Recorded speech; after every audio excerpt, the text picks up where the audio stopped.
زبان یار میں خوش آمدید ایک ایسا لفظ جس کو انگریزی میں رائٹس اور اردو اور پشتو میں اس کو حق کہتے ہیں۔ اس لفظ کی قدر و قیمت اللہ تعالیٰ نے اس طرح اپنے اصولوں کے مطابق رکھا ہے کہ اگر کوئی انسان شہید بھی ہو جائے تو اللہ تعالیٰ اس کو جنت نہیں جانے دے گا تب تک جو آپ نے کسی کا حق کھایا ہو وہ ادا نہ کی جائے۔ اس کی تفصیل کے لیے میں آپ کو جو ہے نا کچھ مثالیں پیش کرنا چاہتا ہوں، کچھ مثالیں جو کہ ذاتی ہے اور کچھ مثالیں جو کہ معاشرتی ہے۔ یہ ایسا لفظ ہے کہ نہ تو اگر آپ نے کسی کا جو حق ہے کھایا تو آپ کو ہضم نہیں ہوگا، اور اگر کسی نے آپ کا حق کھایا تو وہ اس کا ہضم نہیں ہوگا، یعنی اسے ہمیشہ بے چین کر کے رہے گا۔ اور اگر آپ نے کسی کا جو ہے نا زور زبردستی ناانصافی کے ذریعے آپ نے اس کا حق چھینا تو آپ نے اپنے پورے خاندان کو جو ہے نا وہ تباہ و برباد کیا، نہ آپ کو دین ملا، نہ آپ کو دنیا ملا، اور نہ آپ کو چین و سکون ملا۔ تو چلے سب سے پہلے میں آپ کو اپنا ذاتی کچھ دو مثالیں دیتا ہوں، تو اس تیسرا مثال میں آپ کو معاشرتی لحاظ سے دیتا ہوں، تب میں آپ کو اس کا نتیجہ بتاتا ہوں کہ اس کا نتیجہ کیا نکلا۔ یہ 2009 کی بات ہے کہ برمنگھم کے ہول سیل مارکیٹ میں کام کرتا تھا، تو وہاں پر ایک موزمبیق کا جو شخص آیا، انہوں نے کچھ سبزیاں وغیرہ، یہ لوگ زیادہ تر وہ جو پاکستان میں جو لمبے لمبے ساگ ہوتے جس کے یہ جو گورے لوگ یا افریقن لوگ اس کو کلالو کہتے ہیں، انہوں نے وہ ساگ لیا اور جاتے ہوئے مجھے شک لگا کہ یہ چیز اس سے گرا ہے۔ وہ چیز ایک پاسپورٹ تھا، اور مجھے پہلے یہ سمجھا کہ یہ پاکستانی پاسپورٹ ہے کیونکہ وہ گرین سا پاسپورٹ تھا۔ جب میں نے اس کو اٹھایا تو اس پر وہ لمبے لمبے جو پرندے ہوتے ہیں نا، جس کی لمبی لمبی ٹانگ ہوتے ہیں، جیسے بگلا اور یا جیسے انگریزی میں کرین کہتے ہیں، اسی طرح کی چیزیں تھی۔ تو میں نے اٹھایا تو اس پہ لکھا تھا موزمبیق۔ میں نے اپنے جو شاپ کا مالک تھا وہ بھی پاکستانی تھا، جو کہ پاکستانی نژاد تھا لیکن برٹش تھا۔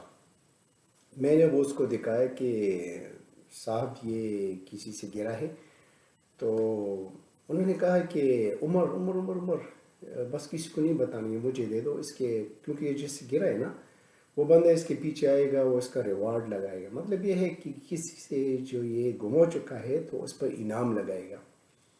تھوڑی دیر بعد واقعی وہ شخص آیا، اور وہ جو سبزی منڈی تھی برمنگھم ہول سیل مارکیٹ، اس کے لمبے لمبے ستون تھے، بہت بڑا حال تھا۔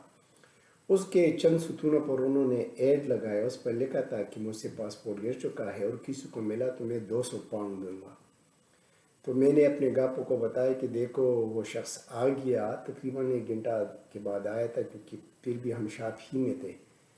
تو وہ انہوں نے لگایا، اور ہمارے گاپا نے کہا کہ اب تم خاموش ہو جاؤ، یہ مزید پیسے لگائیں گے۔ کل جب وہ شخص آیا شاپ میں تو ہمارا جو گافا تھا یا دکان کا جو مالک تھا، انہوں نے اسے بتایا کہ پاسپورٹ تو کسی کو ملا ہے لیکن وہ مزید پیسے چاہتا ہے۔ تو اس شخص نے موزمبیق کا جو رہنے والے لوگ تھے، وہ لمبے خاصے لمبے ہوتے ہیں، اور اس کے سکن کے لحاظ سے معافی چاہتا ہوں کہ وہ تھوڑے سے جو ہے نا ڈارک سکن کے ہوتے، تو انہوں نے کہا کہ چلو میں 300 پاؤنڈ دوں گا۔ تو ہمارے گافا نے کہا چلو ٹھیک ہے، کل آ کے لے جانا، حالانکہ اس کے ساتھ ہی پڑا تھا۔ وہ شخص کل آ گیا، اور سیٹرڈے کا دن تھا ہفتے کا، ان کو پاسپورٹ دیا، اور اس کے بدلے انہوں نے 300 پاؤنڈ دیے۔ تو میرے گاپا نے 300 پاؤنڈ میں سے 150 پاؤنڈ مجھے دیے اور 150 پاؤنڈ اپنے ساتھ رکھ دیے، اور ساتھ ہی مجھے ہفتے کا جو کہ ویجز ہوتے ہیں، جو کہ میرا تنخواہ تھا، وہ مجھے دے دیا۔ اب جب چھٹی ہو گئی تو راستے پر جا رہا تھا، تو میں ایک جو کہ ولیم ہل کا ایک شاپ ہوتا ہے جس میں گیمز وغیرہ، اور سمپلی الفاظ میں تو جوئے کا ایک جگہ ہوتا ہے نا، جہاں جاؤ جس میں وہ رولٹ ہوتا ہے اور جس میں پیسے ڈالو مشینیں ہوتی ہے، تو کبھی دگنا کبھی چگنا اسی طرح کے معاملات وہ انگریز لوگ تو بڑے ہوشیار ہیں، اسی طرح کے گیمز کے شاپس ہوتے ہیں جس کا نام ہے ولیم ہل. میں ادھر گیا یہ سوچ کر کہ چلو میرے پاس تو آج ایکسٹرا 150 پاؤنڈ ہے، تو چلو یہ اس پر داؤ لگاتے ہیں. اس پر جب میں نے دو لگاتا تو وہ 150 پاؤنڈ بھی میں نے جو ہے نا گوا دیے، اور اس کو واپس لانے کی چکر میں جو میں نے تنخواہ دیا تھا وہ بھی جو ہے نا وہ بھی چلے گئے. ٹھیک ہے نا، یہ اس کا رزلٹ تھا کہ میں نے جو جس کی چکر میں نے وہ غلطی کی تو وہ بھی چلے گئے. یہ میں نے کسی کا حق کھایا، اور جواب میں مجھے اس کا آنسر مل گیا. اب میرے ساتھ کیا ہو گیا، میں چونکہ پاکستان گیا تھا اور میرے پاس چونکہ یہ اٹریکشن تھا کہ لوگ ہمیشہ کہتے ہیں باہر جو لوگ آتے ہیں اس کے پیچھے لگ جاتے ہیں. مجھے جو کہ جاننے والے کچھ دوست تھے انہوں نے مجھے ایک جگہ پر لے گیا اور کہا کہ یہ دیکھو اچھا خوبصورت سا پلاٹ ہے، اور یہ 2 سڑکوں کے درمیان یہاں پر آپ اگر شاپ بناؤ گے تو بڑا یہ ہوگا وہ ہوگا. میں نے کہا چلو ٹھیک ہے لیتے ہیں. بہت مہنگے داموں میں نے وہ جگہ لیا، اس کو بنایا، اور ابھی تک تھوڑے پیسے اس کے باقی تھے چونکہ اب کاغذات کی کارروائی نہیں ہو چکی تھی. یعنی اس میں کوئی 5% پیسے باقی تھے اور لاکھوں روپیہ تھے، وہ میں نے دے دیے تھے. بنا دیا اور 4-5 دکانیں بنا دیے، اس طرف بھی دروازے اس طرف بھی دروازے، کیونکہ وہ 10 سڑکوں کے درمیان تھے، یہ بشخالی اور سواری روڈ کے درمیان. بڑی محنت سے اس کو بنایا اور بڑا خوبصورت اور بڑا ایک نمبر کا جو اینٹ ہے اور بڑا خوبصورت انداز میں نے بنایا. یہ کوئی جب یہ 2-3 مہینوں میں وہ عمارت بن گئی تو ایک شخص آیا، اس نے کہا کہ بھائی یہ تو سرکاری اور میں سرکاری شخص ہوں اور یہ گرنے والا ہے اور ہم آپ کو نوٹس بھیجیں گے. اسی پریشانی میں ہم ادھر گئے، جن لوگوں نے ہمیں جگہ فروخت کی تھی اس کو میں نے کہا بھائی آپ لوگوں نے کیا کیا، میں تو آپ لوگوں کو جو ہے نا ہمارا جو غم اور ہادی ہے اور ریلیشنز ہے اور یہاں کے رہنے والے ہیں اور آپ لوگوں کو جانتے ہیں، روزانہ سلام کلام، یہ لوگوں نے کیا کیا. تو ایک شخص نے کہا کہ چلو پیتا لاتے ہیں اور اس کی ناپ میچ کرتے ہیں، جتنا اینٹ آپ نے لگا ہم آپ کو اس کی اینٹ کے پیسے دیں گے اور آپ کو جگہ واپس. ٹھیک ہے، تو یہ تو پھر ناانصافی تھی. جب میں نے زور لگایا کہ یہ نہیں آپ لوگوں نے مجھ سے غلطی ہے، میں ابھی سرکار کے پاس جاؤں گا، یہ کروں گا وہ کروں گا، تو ایک شخص اسی گروپ میں سے آگے آیا اور اس نے کہا کہ نہ ہم پولیس کو مانتے ہیں نہ عدالت کو مانتے ہیں، اور کل آپ کی جو شاپ ہے ہم اس کو تالا لگائیں گے. ہم نے ہار مان لیا. ہم کیا کرتے، جو سرمایہ تھا ہم نے تو لگایا تھا اس پر، اور مزید جو ہے نا خون بہانا تو نہیں چاہتے. تو چلو ہم نے چھوڑ دیا اور اللہ کے لیے چھوڑ دیا. مسجد میں آئے اور بس اپنا فریاد اللہ کے آگے سامنے رکھ دیا. اور یہ جو جگہ ہے نا کہ کوئی اور شخص آ گیا کہ ہمیں گندہ جگہ جو ہے نا گندہ ہی گندہ ہمیں دے دو، ہم نے اس کو دیا کہ اس میں یہ غلطی ہے. اس نے کہا چلو ٹھیک ہے ہمیں ایسے ہی دے دو، میں نے اس کو دے دیا. اب خدا کا کرنا کیا ہوا کہ جو شخص ہر مہینے آتا اور نوٹس دیتا کہ یہ سرکاری جگہ ہے، تو وہ شخص جو تھا یا ہم اس کو نقد پیسے دیتے تھے کہ ہماری پریشانی نہ بڑھاؤ، کہ آپ کہتے ہیں اس کو گرائیں گے، کچھ پیسے لے لو اور دفع ہو جاؤ یہاں سے. وہ پیسے بھی لیتا. اور اس کے علاوہ میرے بھائی کا جو اسٹیل کی ایک شاپ تھا، جو اسٹیل کی چارپائی آتی، وہاں سے ایک چارپائی بھی ہر مہینے آ کر لے جاتا تھا، اسی چیز کے لیے کہ وہ ہماری جو جگہ ہے نا اس کو نوٹس نہ بھیجے، اس کو گرانے سے بچائے. تو وہ شخص 1 مہینہ 2 مہینے نہیں آیا. ہم نے پوچھا کہ یہ شخص کیوں نہیں آ رہا، ہم نے تو اس کے لیے چارپائی بھی رکھی ہے اور وہ آیا بھی نہیں. تو انہوں نے ہم نے پوچھا کہ کسی فون کے ذریعے کسی سے پوچھا، جو بھی تھا وہاں سے اس کی جو بیوی تھی اس نے فون اٹھایا کہ وہ تو مر گیا ہے، اس کو دل کا دورہ پڑا تو وہ مر گیا ہے. دوسری جو چیز تھی وہ شخص تھا جو بدماشی کرتا تھا کہ ہمیں اس کو تالا لگائیں گے، یہ کریں گے وہ کریں گے. ہم نے تو پہلے ہی اللہ کے سامنے فریاد رکھی تھی.